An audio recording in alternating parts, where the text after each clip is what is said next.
Susan Brooks, Peggy Waide, Nick Thacker, and Kendra Griffin. Welcome to the Rocky Mountain Writer Podcast. Hello. Hello, hello, hello. Thanks for having me.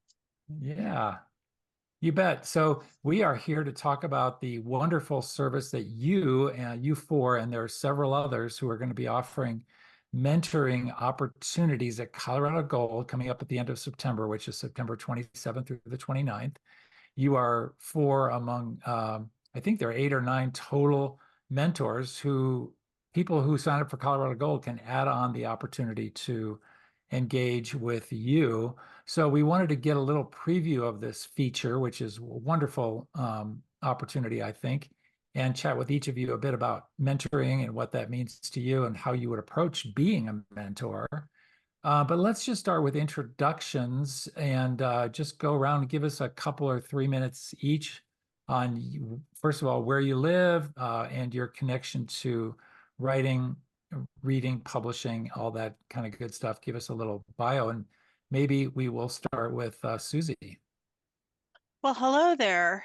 Susan Brooks. I am editor-in-chief of a small traditional publisher here in Denver called Literary Wanderlust. I am also a longtime Rocky Mountain Fiction Writers member. I've been on the board since 2009, I believe. It's been a long time. It's hard to remember the fine details sometimes. And I teach. I occasionally freelance, not that often, but occasionally. And I have a master's in publishing from the George Washington University. I have a degree in communications from the University of Laverne. And my goal is to help people take their books and make them better books. Excellent. How many books has Literary Wanderlust published to date now? 50 or 60, maybe. Yeah. Good. All right, let's go to Kendra. Hi, thank you for having me. My name is Kendra Griffin. I would like to say I'm a writer first.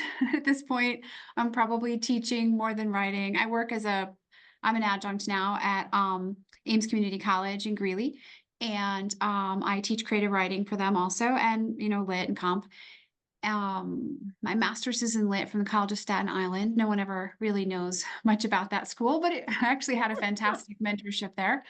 I freelance edit. I love to developmentally edit. I love getting my hands in a story and helping somebody see what's working and see what's maybe not, and helping them change direction. I live mostly in Silver City, New Mexico right now, which is a heck of a lot of fun. I've been a member of RMFW.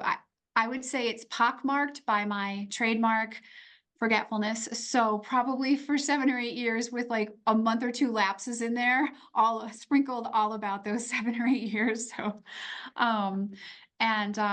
yeah, this will be, I think, my 5th time presenting at this conference, but they're starting to blur, which is good in a way that I'm presenting more often. Anyway, I'm really happy to be here, and I write young adult fiction, and I don't know, I think from working with students, I learned to truly love helping other authors, because I know that other people helped me along the way and helped me see, oh, that's why that's not working. Without just saying that's not working, they help me see how and why. And I love doing that for other people and having that light go on and having them regain their confidence. So I'm happy to mentor anybody who wants mentorship from me. Thank you. Great. Let's go to Peggy. Okay. I'm Peggy Waide. I have been a member of Rocky Mountain Fiction Writers since 1995. So get out the walkers. No, I mean forever. And I think in that entire span, I think I've missed 2 conferences. So been around forever. Like Susie, I've been on the board. I've been the PAL rep. I ran conference like Susie did. I have a degree in theater and communications. My job for years was I was a manager of 343 women and 2 men for Jazzercise. So I still teach, but I think I started writing to escape the madness of having 3 just crazy boys and all the women I had to manage. That at the time it was like, shoot me now. I published 4 Regency romances through a traditional New York publishing house. And that the industry has changed dramatically since then. And then I published the books with Montlake, which is a branch of Amazon. I'm currently writing, I finished a cozy I'm trying to shop, and I'm currently working on a romantic suspense. I have a critique group that, golly, I think I've had that group since like 1998. Just to give you an example, one author in that group alone has written and published 80 books. 5 out of that group have all been published traditionally. 3 have been published, self-published. So I have a lot of different experience from the editorial to the agent side, and that's a whole different story of working with a good agent and a bad agent, and then working with just class A authors who have taught me how to be a good critiquer, and I've also just learned so much from them and from that group alone. Terrific, terrific. Yeah, really good. Nick, tell us about yourself. Yeah, thanks for having me. I'm excited to be here. I'm excited to be there in September. I'm not too far away. I'm actually in Colorado Springs, mostly full time. We go to Hawaii quite a bit. I know that sounds like a big name drop, but it's a long story. We ended up with a house there, so hey, why not? Yeah. But I am living in Colorado and working in Colorado. What I do as a writer is write thrillers. I've got about 40 something thrillers published under my own name. So I've been doing this for about 10 years, maybe a little longer. And over the course of those 10 years, I couldn't help but begin to collect different pieces of wisdom or things that mistakes I've made and how to fix them into what became my nonfiction platform. So another way to say that is I started helping authors with things like marketing, because I was a marketing guy before and I was doing these things for my own books and it was working. And I thought, well, hey, I mean, this seems intuitive to me. Maybe I can help someone else with it. And all of that stuff became the platform called Book Career in a Year, which is the main sort of area where all of my nonfiction lives, whether that's courses or free stuff, email list, that kind of thing. I also am the vice president of a company called Draft to Digital. And I help authors. It's actually the department I run is called Author Success. And so it's in the name. I try to help authors succeed with whatever that looks like. Right now, that looks like running 2 companies, one of which I built and sold to Draft to Digital. That's when I came on board. And another one that we acquired about a year ago called bookcovers.com, which we're now about to relaunch. So I have a lot of irons in the fire, if you will, but all of it is surrounded. It's all wrapped up in helping authors get to the next level. That's what I love to do. I feel like I'm pretty good at it, but I love just working alongside an author and saying, where are you? Where do you want to be? A lot of authors don't know what the next level is. They don't even know what that looks like. And I love just showing them what's possible and hopefully helping them get there. That's what I love to do when I'm not doing the fiction stuff. Yeah. Yep. For those who don't know out there, might have heard the word Draft to Digital go by there. That is a big deal. So I did not know that, Nick. That's very cool. Yep. I like to keep it a secret, just in case people hate Draft to Digital. I'm just kidding. You're doing a good job. Let's go back around just real quickly. Tell us, are each of you presenting at Colorado Gold? And do you know what topics you're presenting on? I know it's sometimes hard to keep track, so I'm not trying to put you on the spot, but let's start with Nick and then we'll go back to Peggy and then Kendra and then Susan. Are each of you, do you have presentations at Colorado Gold, Nick? Well, shoot, I was hoping you'd go last because I'm looking at my emails with Connie. Yeah. Sure, I know what I'm you talking about here. You can go last. I'll go to no, Peggy. That's fine. I am presenting. As far as I know, I'm presenting a topic called leverage your assets, which for the writing group, I always have to clarify. I'm talking about books, folks. I'm talking about those assets. Yeah. Sorry, it's a bad joke. It's not I'm talking about cryptocurrency. leveraging your book assets. It's essentially how to write a book one time and get as much benefit out of it as possible. Obviously, there's a lot of ways up the mountain, right? You can write a lot of books. You can do 100 books a year if you're crazy. But you also can just make sure you're taking advantage of the hard work and effort you put into that one book. And you know, turning it into different formats, that's kind of the basic version of it.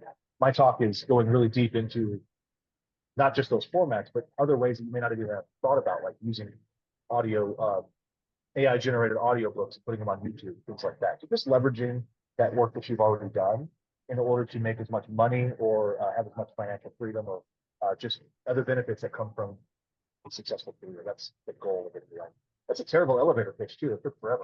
I can probably do that more succinctly, but I hope that gives you an idea of what it's about. Yeah. Yeah. Peggy, I can't imagine you're not presenting because you're usually good for half a dozen workshops. Yeah. Yes, I'm presenting 3, and I love craft because if you don't have a good, solid written book, it doesn't matter what your social media does. It doesn't matter what your cover looks like. It's the content within those pages. So I'm doing 3 workshops. One is on scene construction. The second one is adding emotion into your writing, because I don't think that's another element to me that is dear to my heart. That's what I think authors, readers, editors, they want to feel something when they pick up that book. So I'm doing a workshop on that. And then the third workshop is secondary characters need loving too. Because whether they're only on the page for 3 paragraphs, what do you do within those 3 paragraphs to make them memorable, as well as the other characters and how it's kind of like in a circle, how each one interacts, and each one needs their own motivation. Each one needs their goal, even if it's that big. So those are the 3 that I'm presenting. Great. Kendra. Yes, I am presenting Unsilent Screams and writing scenes with multiple characters. And I've done the multiple characters one a few times. And I basically, what happens for me is I learn from my own mistakes and then I get excited. I try to figure out how I can do something better that I know I'm not doing well in my writing. And then suddenly I see it everywhere. And then inevitably I pitch that at a conference because I think I figured out the formula and here are the actual things and steps we can do. So I've worked on that one before, but I'm excited about Unsilent Screams, which I'm still putting together. And that should help people write scenes that maintain pacing while also figuring out how to maintain some of their character's voice so that you're not losing a sense of your character in an action scene, but you're also not slowing it down too much by having too many quirky asides, which is something I've had to rein in as a YA author. So those are the 2 I'm presenting this year, and I'm very excited about my new one. Great. Susan. I am actually only teaching 1 class this year. I'm teaching a master class with Tom Farrell, and it is all about the audiobook process. And it's for authors who want to take their books, whether they're independent and traditionally published, but maybe they have their audiobook rights, take their book, that whole process to contract with talent, hire talent, get the audiobook out there, whether it's, ACX or Findaway Voices, etc., so that they can end up with the best quality audiobook that they can hire, produce, or hire out, and ideally make it a lucrative product that will sell well. Cool. Yep. Very good. Wow. I think just want to underscore your co-presenter, Tom Farrell, is a Writer of the Year finalist this year. So that's going to be a high quality workshop. Wow. Lots of different kind of flavors here among you 4. And I can imagine if we had all the potential mentors, not mentees, the potential mentors on here, we'd have even more variety. And that actually kind of makes me think that one thing, if I was coming into Colorado Gold and I signed up to work with you and ask you to help give me advice as an up and coming writer, the fact is there's just this huge landscape right now in terms of publishing, in terms of writing, in terms of ways to get your name out there. There's, of course, all the broad choices among genres and what you want to write, how you want to write it, what kind of style and what kind of audience you're trying to reach. But there's also all these decisions that you're going to make around how am I going to start my career? Am I going to go traditional? If I go independent, there's so many different ways to go there. Let's kind of, maybe I'll start with Peggy and at this time. And what is your approach going to be with starting that process of mentoring somebody? And is there anybody that you think you're looking for in particular, or are you open to anybody who walks in the door, the virtual door? I'm open to anybody. I've never had a problem talking to people, have I? But I think I guess I would start with Mark is number one, what do they hope to get out of our session? What are they looking for in feedback from me? Whether it's craft, whether it's how do I find an agent? Do I need an agent? How do I work with an editor? It might be something as how do I find a critique group that I can work with and tips for that. So I think I can cover all of the bases. I started it, like I said, in 1995. The concept of self-publishing was, oh, no, no, no, no. I mean, it was huge taboo. So I went through the whole process with Rocky Mountain fiction writers of how do we adapt as an organization? And it's a huge, huge part of Rocky Mountain fiction writers and with the authors, editors, everyone. And I think it's a matter of, for me personally, I have several people in our group who have self-published. And for me personally, I prefer to go a traditional if I can, not because I'm lazy, but because that's just the direction I want to go. I can help with information on self-publishing. If somebody's looking for the nuts and bolts of self-publishing, I'm not necessarily that person, because that has not been my venue. I can touch on the basics, and I can maybe help somebody hone in onto what's the pros and cons of self versus traditional. And so I think overall, I would be very comfortable with mentoring pretty much any topic within what the people have. And with new people, especially, they come into Rocky Mountain Fiction Writers and Colorado Gold. They're like these little tiny ducklings who just don't know which way and which direction they need to swim in order to be successful. And I think I could also help with that. Excellent, excellent.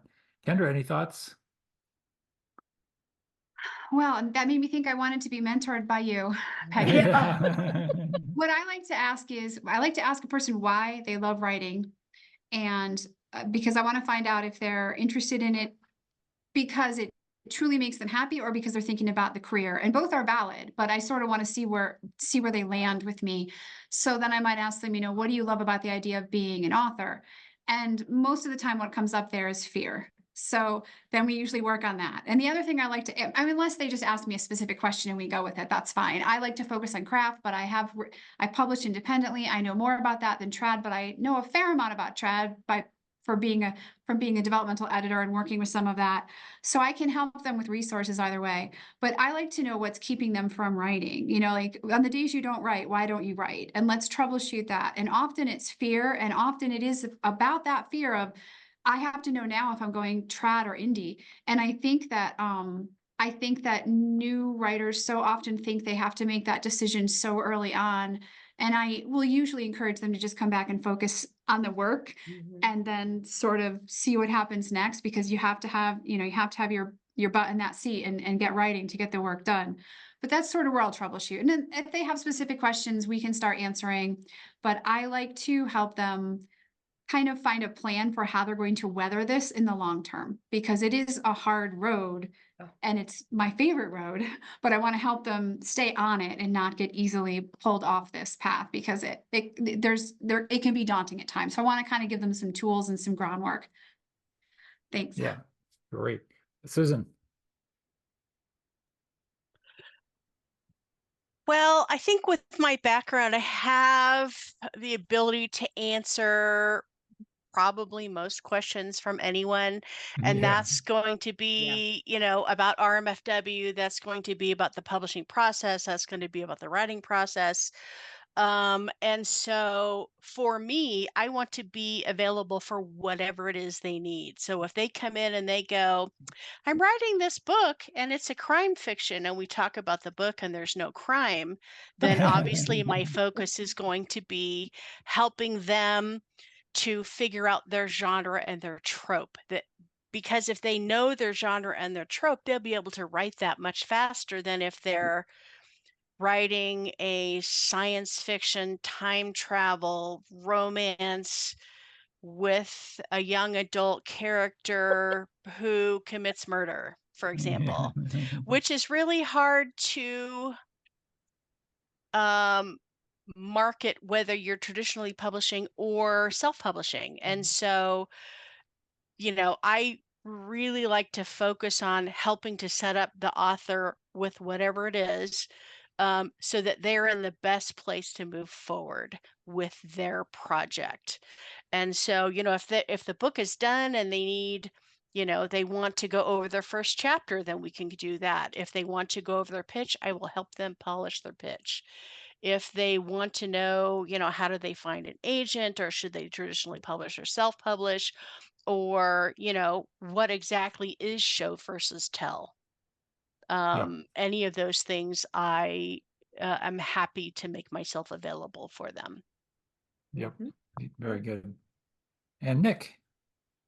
Yeah, thanks. I'll parrot everyone's statement of, I love talking to people and I love to talk with anyone. However, you will get the most benefit from my experience talking about marketing, leveraging the asset, like I mentioned before, of your book, and generally figuring out or asking questions regarding figuring out where you want to go as an author and how to get there. Of course, craft is important to me as well as anyone else. But just like you said, I think craft is marketing, and Good. I'm not the best person to talk about craft because I'm always trying to improve. And one of my kind of dirty little secrets is I don't feel like I'm that good. And I would much rather talk to one of these ladies about craft all day, any day, because I just feel like I don't know enough about it to be able to give advice on craft. So again, that said, I mean, every author needs craft. Every author needs to get better at writing. That's something that we always need to be doing. I'm doing it constantly. Actually, every book I write, at the end of it, I have a list of things I know I did poorly, and then I go find a book about how to fix those things. I don't think I ever actually fix anything. So you come find me and corner me. Chances are, even if you want to talk about craft with me, you're going to get redirected to talking about marketing, because that's what I know and love. And I just want to say that the whole spiel on craft is important because I'm in the trenches with craft, and I feel like, hey, I could talk all day about it, but if you really want benefit of time and efficiency and all that, talk to one of these fine folks about craft, because I will be. I'm not going to be talking to you about craft very much. Marketing, on the other hand, that's something I can certainly help with. I'll answer any questions, things like that. I'm new to Rocky Mountain Fiction. I went last year as a sponsor for Drafted Digital, but I don't know a whole lot about the history of the organization, all that. So certainly those questions aren't going to be answered very well by me. I'm kind of like ChatGPT, though. I will make something up. It just probably won't be accurate. So I recommend not asking me questions about things like that. Anyway, bottom line, Yeah. I want to talk to you about marketing. I want to talk to you about getting your book where you want it to be. If it's sales, if it's advertising, whatever that is, whatever that looks like. I may not be able to tell you the right answer, but I can certainly talk about it with you all day long. Yep. Nick, Great. I might want to be a mentee for you. Yeah. Well, that's how I feel. I'm like, I don't want to be Yeah. a mentor anymore because I need to go to talk to you guys about all that I about was craft saying, and the fiction writing stuff. I want the marketing mentor. We all See, do. And There we just to go. be clear, like Yeah. I hope I've said it enough. Like I would call myself an expert marketer, but what that is and why I put that in quotes is that's just, I like marketing. Right. I do feel like I understand what marketing is. But that doesn't mean that I know exactly how to make a book, go to the top of the charts tomorrow. Like there's no silver bullet. It's just a constant learning process. And a lot of authors are frustrated by that. Yeah. And so when I say I'm a marketing expert, what I'm really saying is I'm very good at helping an author realize, hey, this isn't going to be easy, but there is a way forward.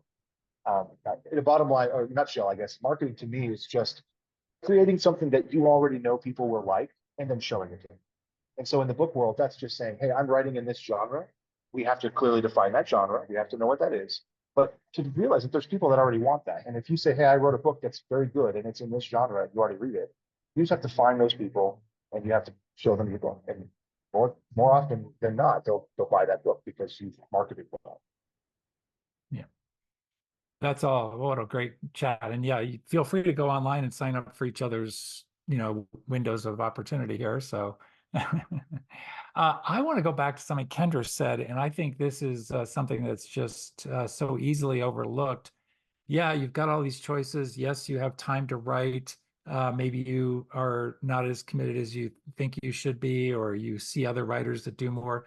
But a lot of times it just comes down to that confidence factor, that real, I know the first couple of years I went to Colorado Gold, I just sat back. I was like, wow, these people really know what they're talking about. I don't belong here, or here's what I have to do to feel like I belong. There's such an emotional part of this about feeling like you can sit down and write a book that you really believe in, that you then feel so good about you're going to show to friends, let alone maybe inquire about an agent, or maybe gather a circle of beta readers, or bring it to a critique group. I remember going to the first critique group, just kind of just that same timid feeling of who am I and do I belong? And these guys really know what they're talking about as they comment on each other's stuff. How do any of us help others get past that? Because it seems like, I know there are some writers who come up and they've just got that confidence right out of the chute, but more often than not, it's something that they have to grapple with. Anybody want to jump in on that? Yeah, Susie. So something that I talk to my authors about is the whole imposter syndrome thing. There is nobody on the planet who can write your story the way that you are going to write it. You are the only one who can do that.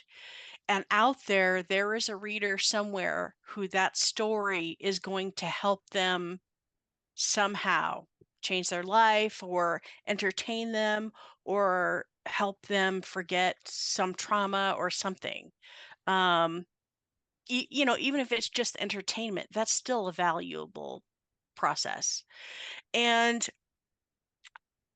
I think that the fear factor is a big deal, because sharing your work your first time at critique group, your feet are just shaking, because it's your baby and you're putting it out there for judgment. And part of it is a mindset where you have to realize that the judgment is never about you, right? It's always given in love, ideally, to help you grow as a writer, as an author, as a human being. And so I think the mindset is to just accept that you are a writer and an author because you say you are. And it's a process. Da Vinci didn't learn to paint in a day. He started out, sweeping the floors and sketching in little corners and things like that. And so you just step by step learn the basics. And then as you grow, you get better and better and better. And as you're with your critique group, then you learn and you learn and you change. And what you write today is going to be 100 times better than what you wrote 2 years ago. And so I think just accept that you are unique and special, and that you're doing what you want to do, and you're the only person who can do that thing. Mm-hmm. And I'll jump in on that, Susie. I think the biggest thing for new people is it's a journey, it's a process, and be open to learning. And I've met different authors at conference, some who've come in, I finished this book, best thing ever, but they were resistant to any critique.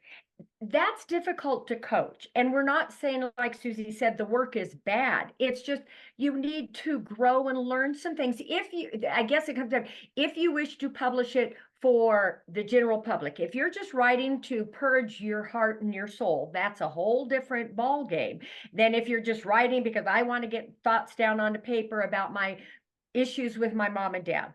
And I think one of the beauties is when I think of some of the newer authors we brought into our critique group, the level of writing is very, very different from the author who's written 80 books, first the brand new draft.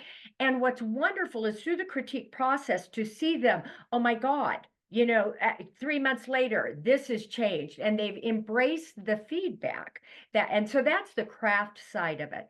I think as far as the fear piece of it, knowing that most everyone within Rocky Mountain Fiction Writers, I think it's a phenomenal group, is there to help you.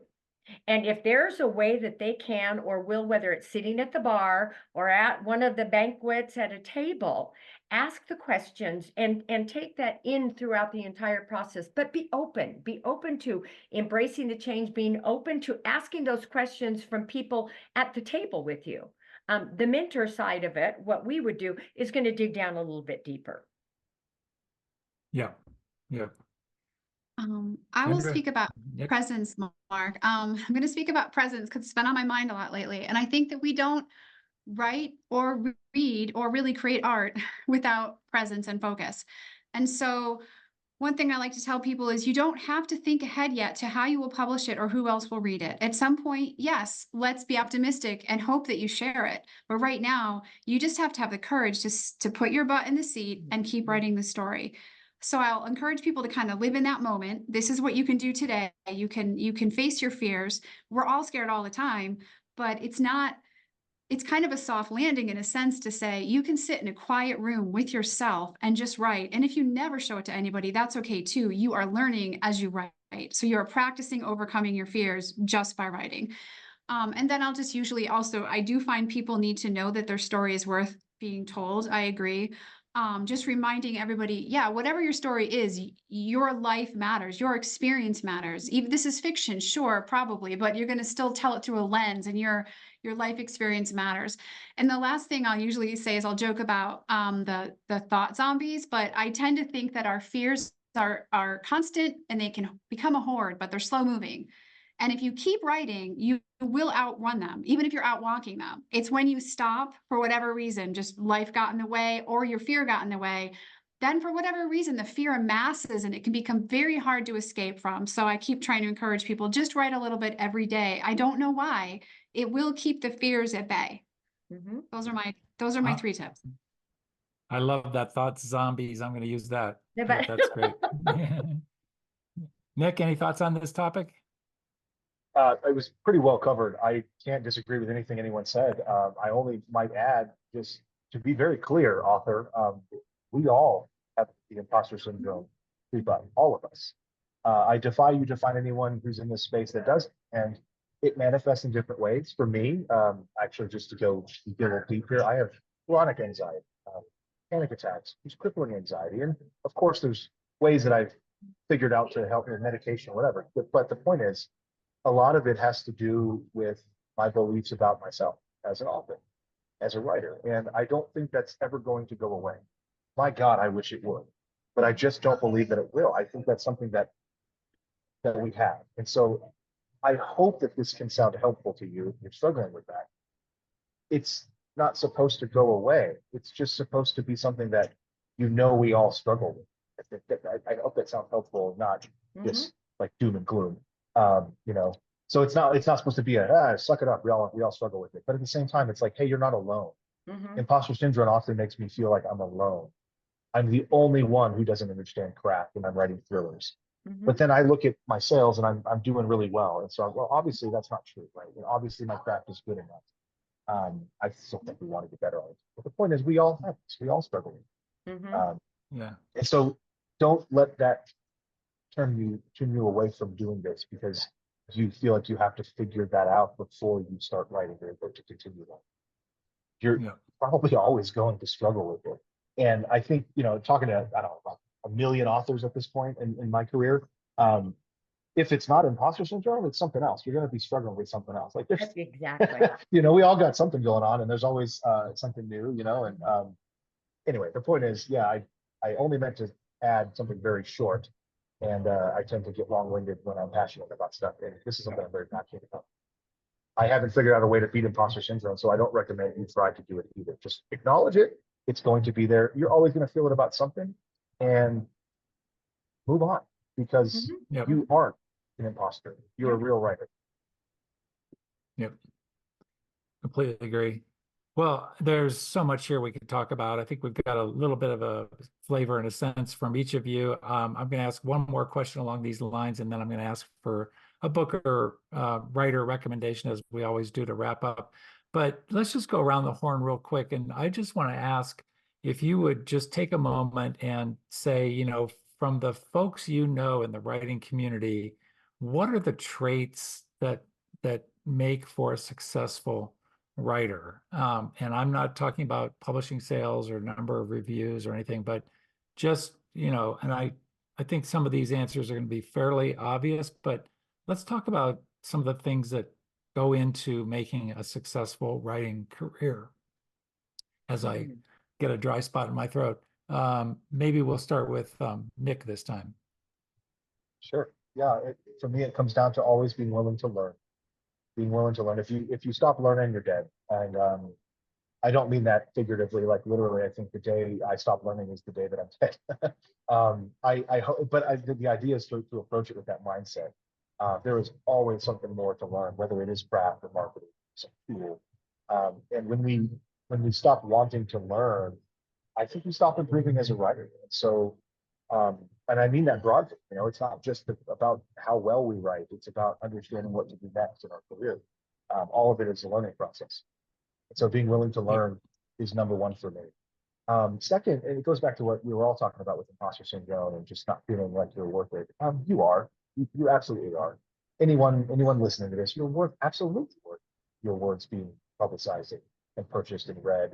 And you will be criticized, but that's part of life. And I think just understanding that your value is not wrapped up in your 1-star reviews or your 5-star reviews. It's wrapped up in the fact that you deserve to write because you want to be a writer. And if you always know that, and if you always would keep that top of mind, I feel like it makes it a little bit easier to go forward and write every day, even when I'm feeling that imposter syndrome. Yeah. Peggy, any thoughts? Yep, basically right. Because if you don't have anything on the page, you have nothing to edit, you have nothing to sell, you have nothing to publish, you have nothing to market. So that's the biggest one that I would say you just have to write. And I get this sometimes at conference, you know, when people are afraid to submit to a contest because somebody's going to steal my idea. Well, here's the deal, people. There are no new ideas. There's new twists on ideas. And what's going to give you a stepping stone to being published is your personal voice, the words you choose, how you write that particular idea. So bottom line, write. Kendra? Yeah, agreed. It's not the idea, it's the follow through. It's the hard work that you put into it with your butt in that chair again, letting your version of that idea come through. I hadn't thought of this directly, so I love questions like this, but I think it's kind of a sweet spot between discipline and flexibility. You don't have to be the perfect person who writes, you know, morning pages every morning by 7 a.m. or writes every single day all day long, but you have to have some kind of a schedule and some kind of discipline to get through the harder times and say, I am a writer, so I'm going to write today. I can't do it today, but I'll write more tomorrow, and to really come back to that. But also flexibility. You want to be flexible in taking critique and receiving feedback, and you want to be flexible when your characters speak to you. I think the best scenes I've written are the ones in which characters sort of said, oh no, that's not what I would do, Kendra, right? Remember, you know me now. So this scene is going to go this way. And so listening, that's my paradox, flexibility versus discipline. That's great. Yep. Susan Brooks.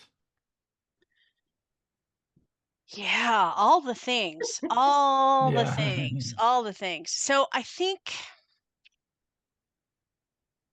for me, sorry for the long pause. I was thinking, I think make a plan and, and know what it is that you want. If you want to write a thriller, then you need to know what a thriller is. And you need to know the tropes of the thriller. And so then you can, now you know that the next step is I need to learn how to write dialogue. And then you practice and you write dialogue and you outline. Or if you're a pantser, you have a general idea of your story. And block out time for yourself so that you can meet your goals of your plan. And gosh, Kendra's thoughts are great too, but just know what it is that you want and then take steps towards that. And you can't do it every day because, your dad got sick or whatever, but just do your best. You're a human being. That's all you can do. And take a little baby step every day towards the direction you want to end up in. Fantastic. Great stuff. Wow, this has been terrific, you guys. And boy, I hope it encourages folks to sign up for this opportunity to get some of this one-on-one. We don't want to give away too much of all your advice. I'm just kidding. Of course, if I could do a 4-hour podcast, we could download this all and everybody could watch it for the next few years and get all sorts of sage insights as to how to approach their writing career. But this has been a great overview. I always like to wrap up and give each of you a chance to just recommend a book, maybe something you read recently or an all-time favorite, or just a writer you think more people should be reading. Peggy, let's start with you. Okay, I'm going to go with Jeff Carson. He's just a mystery writer set in Colorado, and he's one of those. I mean, there's so many when you say just one, but he's one I discovered, and it's like, oh, I read book 1. Okay, I'm immediately downloading book 2. So. And just a great guy. And have boy, you met him? Oh yeah, yep. In fact, I took his headshot that is still on his page, I think. But okay. he's a really fine guy, and he just writes up a storm, and he's so successful. Yeah. And talk about marketing, Nick. He's just got this whole marketing thing down, and he just does really well. He's built an audience, so I second that motion. Okay. Kendra, any thoughts? I'm going to go with The Miraculous Journey of Edward Tulane by Kate DiCamillo. And a friend gave it to me, a mentor, a writing mentor, and said, you'll want to devour it. Don't. 1 chapter a day, limit yourself. It's that sweet. You want to savor it. And it's right up there with The Little Prince and The Alchemist for me. It's just a beautiful, simple, and yet deceptively complex tale. Cool. Love it. Susan. For me, I am going to recommend a little-known author whose name is L.E. Town.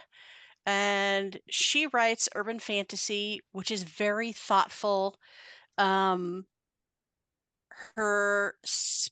special knowledge is Shakespearean history. And so it's either little time travel, romance, undercurrent, urban fantasy books that are just so well done. So well done. And I have liked all of her books. She also happens to be one of my authors. So there you go. I had a hunch. I had a little bit of a hunch. Yeah. Well, I'll tell you what, I think that's totally legitimate. Totally legitimate. You've found L.E. Town. You're giving L.E. Town a platform. That's fantastic. Nick. Well, I'll give a nonfiction and a fiction answer. Is that okay? I'll let you. I have Just to. this one. I love for nonfiction. I love White Swain's book Techniques of the Selling Writer. It's an it still holds up. It's I said craft is marketing. This is where that comes from. Because I believe if you write the book, just like Peggy said earlier, if you write the book well, people will want to read it. Yeah, obviously that's not the only thing you'll ever have to do, but it's where it starts. It's a great book. I try to read it once a year. For fiction, I am currently binging a good buddy of mine, Jeremy Robinson. He's insane. He's just absolutely batshit crazy. and I love it. Sorry, he's a thriller author, but he puts horror and sci-fi. And the last series I just read of his was like Greek mythology, and it's wild, and I love it. I can't get enough of it. So anything by Jeremy Robinson. He's such a prolific author that if you like romance, horror, thriller, whatever, you'll find something of his that will suit you. I suspect. So shout out to Jeremy Robinson. He's killing it. Best working thriller author we've got. Cool. That's great. Well, I can underscore techniques of selling writer. I just reached over and grabbed this off my shelf. It's I right know, here. yes. There you go. and I like I've that got, version. Yeah, that's a cool this version. is some crazy cover ended up on this one, but I keep this close at hand. If I just need a kind of a regrounding, a thought in terms of just where am I, what am I trying to do with a scene or motivation, I think he's absolutely fantastic on He's great. motivation Mhm. and just understanding the mechanics of motivation. Why do we do anything? Why do we approach somebody? Why do we ask somebody something? Why do we rob a bank? Whatever it might be. It's just really, really great. So, and it is probably 65, 70 years old now, but it still works. Yep. So Yeah, I believe so. The scene and structure guy, I think Jack Bickham is his name, was Mhm, taught yeah. by Dwight Yeah, Swain. Bikram, right. So there's a lot of, Yeah. when I first read Dwight Swain, I'm sorry, I'll take 30 seconds, but when I wrote my first book, it was an accident. It was a gift from my dad. I thought, oh, how hard can it be? I knew nothing about writing. I was so stupid. I was so naive. I knew nothing about it. I literally got stuck in the muddy middle, which I know is called the muddy middle now. And I turned to my wife at the time and said, I wonder if anyone's ever written a book about how to write books. But that's how naive I was, guy. I had no idea what I was doing. Turns out there are some books written about how to write books. Dwight Swain's was the first one I found that I just poured over, and I read Jack Bickham's after it. So I thought, wow, that's really similar. Dwight must have lifted a bunch of stuff. I think it's the other way around, right? I think Dwight taught Jack, and then Jack wrote the scene instruction, which does clarify some of Dwight's points very well. But anyway, both of those are great recommendations. Yeah. Yep. Great. Well, thank you all, Nick, Susan, Kendra, and Peggy. Thank you all for being on the podcast today. This was fantastic. And we'll see you all at Colorado Gold. Super. Yay, can't Can't wait. wait. Looking forward to See it. you soon. See you soon. See you there.